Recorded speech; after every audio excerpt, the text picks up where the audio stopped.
حضرت سیدنا عثمان غنی رضی اللہ تعالیٰ عنہ مسلمانوں کے تیسرے خلیفہ، آج ان کا ذکر خیر ہوگا انشاءاللہ۔ ہم یاران مصطفیٰ صلی اللہ علیہ وسلم سے گفتگو کرتے ہوئے انشاءاللہ در زہرا کی طرف انشاءاللہ بڑھ جائیں گے انشاءاللہ تبارک اللہ۔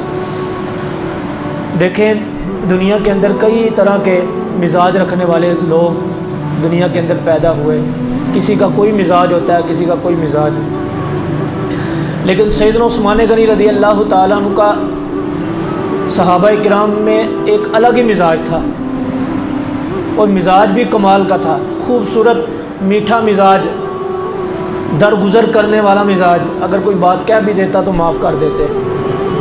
اسی بنا پر نبی مکرم صلی اللہ تعالیٰ علیہ وسلم نے ارشاد فرمایا تھا، لکل نبی و رفیق، ارشاد فرمایا ہر نبی کے لیے ایک رفیق ہے، یعنی جنت کے اندر ہر نبی کا ایک ساتھی ہوگا۔ اور اب دیکھیں، یہ بات بہت بڑی ہے، کوئی چھوٹی بات نہیں تھی۔ وہاں ابوبکر صدیق بھی ہیں، عمر فاروق بھی ہیں، مولا علی بھی ہیں، عشرہ مبشرہ کے صحابہ بھی ہیں، دیگر مہاجر اور انصار صحابہ ہیں۔ ارشاد فرمایا لکل نبی و رفیق، ہر نبی کے لیے ایک رفیق ہے، و رفیقی یعنی فی الجنت عثمان، جنت میں میرا اگر کوئی رفیق ہوگا تو عثمان ہوگا۔ یعنی اس کا مطلب یہ ہے کہ حضرت عثمان غنی کا مزاج حضور کو زیادہ پسند تھا۔ دیگر صحابہ کرام بھی کمال ہیں، ہمارا عقیدہ ابوبکر صدیق سب سے افضل ہے، حضرت عمر فاروق دوسرے نمبر پر ہے، تیسرے نمبر پر عثمان غنی ہے، اور چوتھے نمبر پر حضرت مولا علی کا نام ہے۔ لیکن حضرت عثمان غنی کا ایک مزاج یہ الگ تھا کہ حضور نے کہہ دیا کہ جنت میں یہ میرے رفیق ہوں گے۔ یہ کوئی چھوٹی بات نہیں، ہم اپنے استاد کے ساتھ یا اپنے والد کے ساتھ یا کسی بڑے منصب والے کے ساتھ کہیں دوسرے شہر چلے جائیں نا، تو ہم فخر سے لوگوں سے کہہ رہے ہوتے ہیں کہ فلانے کے ساتھ میں گیا تھا، فلانا ایم پی ایم این اے تھا، کونسلر تھا، میں اس کے ساتھ گیا تھا، مجھے وہ لے کے گیا تھا ساتھ۔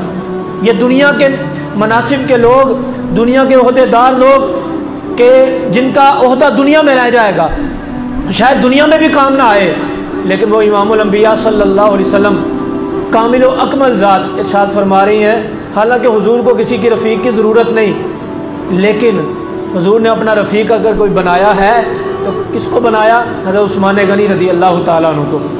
اسی بنا پر آگے بڑھیں تو نبی مکرم صلی اللہ تعالیٰ علیہ وسلم نے جو آپ کو یہ جنت کی رفاقت کا کمال تو دیا، لیکن دنیا کے اندر بھی آپ نے اپنی دو صاحبزادیوں کا نکاح یک کے بعد اگرے کیا۔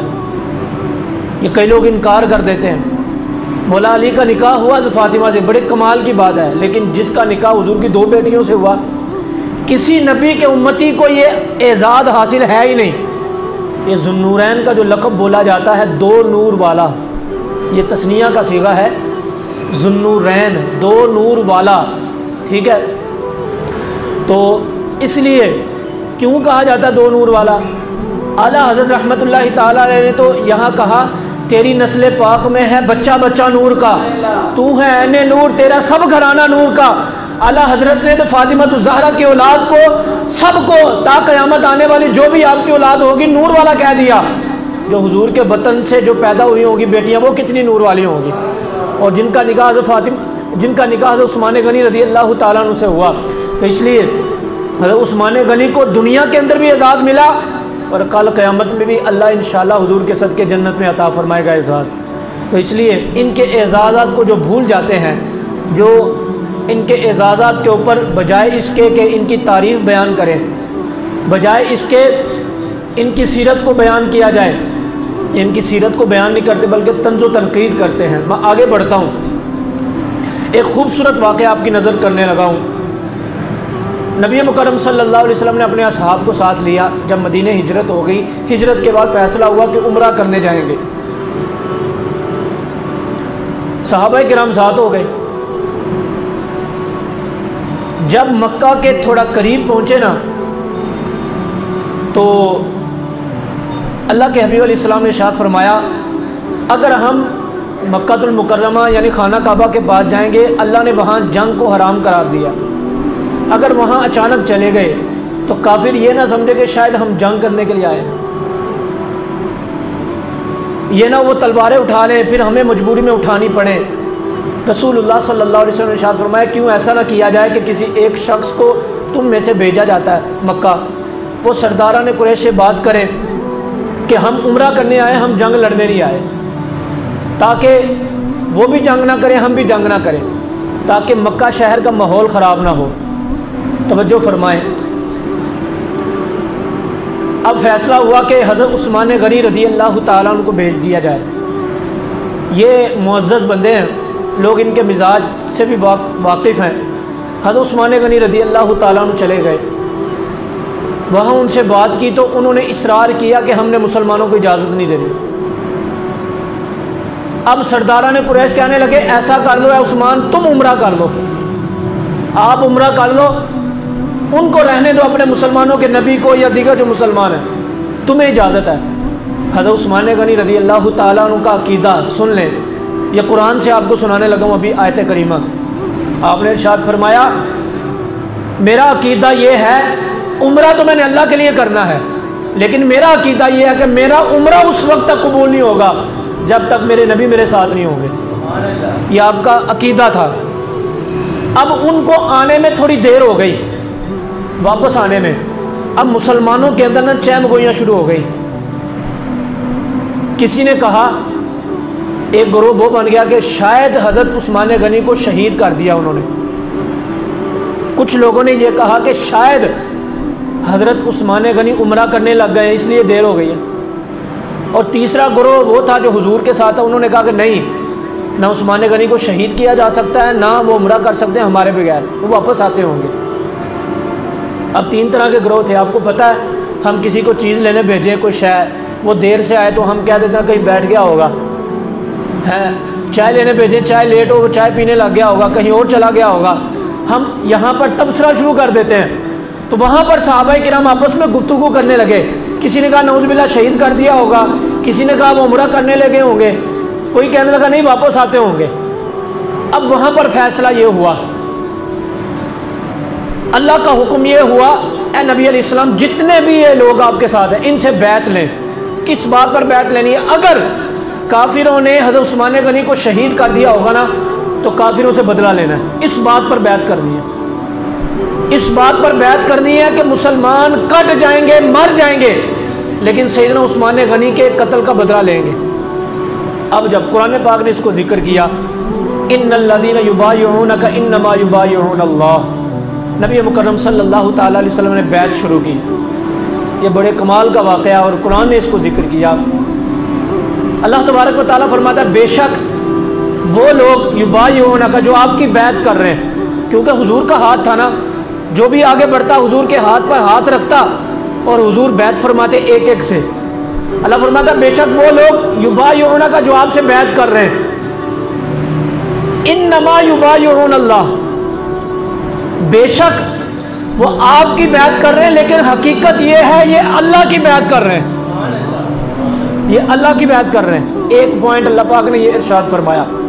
دوسری بات اللہ نے ارشاد فرمائی ید اللہ فوق ایدیہم، اے بیعت کرنے والوں، مسلمانوں، حضرت عثمان غنی کے قتل پر بیعت کرنے والوں سن لو، یہ کمال کی بات، حضور کا ہاتھ تھا نا، اللہ ہاتھ سے پاک ہے، اللہ پاؤں سے پاک ہے، اللہ ہماری جیسی آنکھوں سے پاک ہے، ٹھیک ہے، ہمارے جیسے جسم سے پاک ہے، اللہ ویسے جسم سے پاک ہے، اللہ نور والا ہے، مکان سے پاک ہے، جہت سے پاک ہے۔ سنیے اللہ تبارک و تعالیٰ نے ارشاد فرمایا اے لوگو یہ جو تم بیعت کر رہے ہو یہ ان کی بیعت نہیں بلکہ اللہ کی بیعت کر رہے ہو۔ ید اللہ فوق ایدیہم، یہ جو ہاتھ ہے نا، یہ جو نبی اکرم صلی اللہ علیہ وسلم کا ہاتھ ہے، یہ ویسے میں نے اشارہ دے رہا ہوں، حضور کا ہاتھ تو کمال ہے، وراء الورا ہے، ہم جیسے کروڑوں ہوں حضور کے پاؤں کی انگلی پر قربان، بلکہ حضور کے پاؤں کے نیچے جو خاک ہے اس پر قربان۔ بس اللہ پاک نے ارشاد فرمایا یہ جو ہاتھ ہے نا جس پر اے مسلمانوں تم آ کر اپنا ہاتھ رکھتے ہو، یہ سمجھ لو یہ ان کا ہاتھ نہیں بلکہ یہ اللہ کا ہاتھ ہے۔ ید اللہ فوق ایدیہم، جس پر تم ہاتھ رکھ رہے ہو نا آ کر بیعت کر رہے ہو، یہ اللہ کا ہاتھ ہے، سبحان اللہ۔ یہاں پر فمن نقص فإنما ينقص على نفسه، جو اس بیعت کو توڑے گا وہ اپنا ہی نقصان کرے گا۔ ومن اوفى بما عاهد عليه الله فسيؤتيه اجرا عظيما، اور جو اس وعدے کو پورا کرے گا ان قریب اللہ اس کو اجر عطا فرمائے گا۔ سب سے بیعت کر لی، جو آپ کو میں دلچسپ بات بتانے لگا ہوں، سارے مسلمان مکمل ہو گئے، سب نے قتل عثمان پر رضی اللہ تعالیٰ عنہ پر بیعت کر لی۔ حضور فرمانے لگے اے مسلمانوں، میرے صحابہ، تم سب نے بیعت کر لی لیکن ایک بندہ رہ گیا، اس کی بیعت ابھی نہیں ہوئی۔ سارے ادھر ادھر دیکھنے لگے کون ہے جو ہمارے درمیان جو رہتا ہے؟ سب نے کہا یا رسول اللہ ہم نے تو بیعت کر لی، کوئی بھی نہیں رہ گیا۔ حضور نے ارشاد فرمایا نہیں، ایک بندہ ہے کہ جس کی بیعت نہیں ہوئی۔ یا رسول اللہ وہ کون ہے؟ ارشاد فرمایا میرا عثمان رہتا ہے، اس کی بیعت ابھی مکمل نہیں ہوئی۔ یا رسول اللہ وہ تو یہاں پہ ہے ہی نہیں اور انہی کی ذات پر ہم بیعت کر رہے ہیں۔ رسول اللہ صلی اللہ تعالیٰ علیہ وسلم نے ارشاد فرمایا نہیں، آج عثمان غنی کی بھی بیعت ہوگی۔ صحابہ کہنے لگے یا رسول اللہ وہ کیسے، وہ تو موجود نہیں۔ میرے نبی فرمانے لگے نہیں، ان کی موجودگی کے بغیر ہی ان کی بیعت ہوگی، وہ کیسے؟ اب دیکھیں اللہ پاک نے ارشاد فرمایا ید اللہ فوق ایدیہم، یہ آپ کا ہاتھ نہیں بلکہ اللہ کا ہاتھ ہے۔ اللہ کے حبیب فرمانے لگے یہ تو ہو گیا اللہ کا ہاتھ، یہ تو ہو گیا اللہ کا ہاتھ۔ اے مسلمانوں سن لو، یہ میرے عثمان کا ہاتھ ہے، اپنے ہاتھ کو کہہ رہے ہیں۔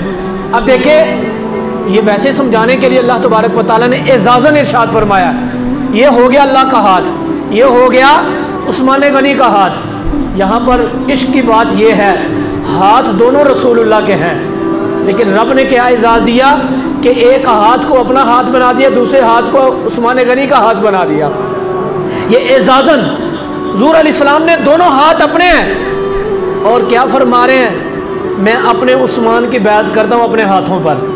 تو یہاں پر پتہ یہ چلا نبی مکرم صلی اللہ تعالیٰ علیہ وسلم کا جو ہو جاتا ہے، آپ سے جو والہانہ محبت کرتا ہے، پھر اللہ پاک اس کا ذکر قرآن میں بھی کرتا ہے، رسول اللہ اس کو اعزاز بھی عطا فرماتے ہیں۔ رسول اللہ صلی اللہ تعالیٰ علیہ وسلم کو اللہ نے اعزاز دیا اور نبی اکرم صلی اللہ علیہ وسلم نے عثمان غنی کو اعزاز دیا۔